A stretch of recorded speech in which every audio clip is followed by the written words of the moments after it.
Un point central dans la réalité de ce qu'est le cancer est une maladie de la prolifération et les cellules cancéreuses vont profiter de l'énergie qui n'est pas utilisée.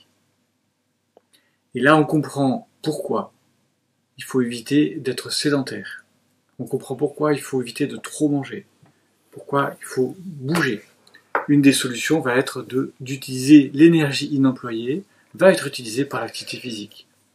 Évidemment, vous pouvez améliorer ça aussi en mangeant mieux, la juste mesure. De même que le jeûne peut venir rattraper des excès. Donc en fait, vous allez jouer sur l'énergie et éviter que l'énergie soit inemployée. C'est intéressant parce que l'activité physique est un des éléments majeurs qu'on connaît bien en cancérologie, mais ce qu'on oublie évidemment, c'est qu'il faut l'adapter, enfin ce qu'on dit souvent, activité physique adaptée, mais il faut que chacun adapte cela. Ce n'est pas qu'une question d'énergie, c'est aussi d'habiter son corps, de le faire bouger et de l'habiter.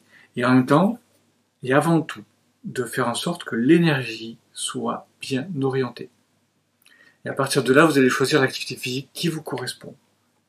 Ça peut être du tai chi, du qigong, et vous allez peut-être plus orienter l'énergie psychique, mentale, physique aussi. Et peut-être vous aurez besoin de plus d'activité physique, de la course, de la natation. Et ça peut être aussi un moyen d'ailleurs de calmer le mental parce que vous êtes dans un effort et que vous ne pensez plus. Vous n'êtes plus dans une énergie qui tourne en rond. Et vous êtes focusé sur la volonté de vivre, d'avancer. Et donc au-delà de l'effet physique, c'est aussi un travail psychique qui est très intéressant.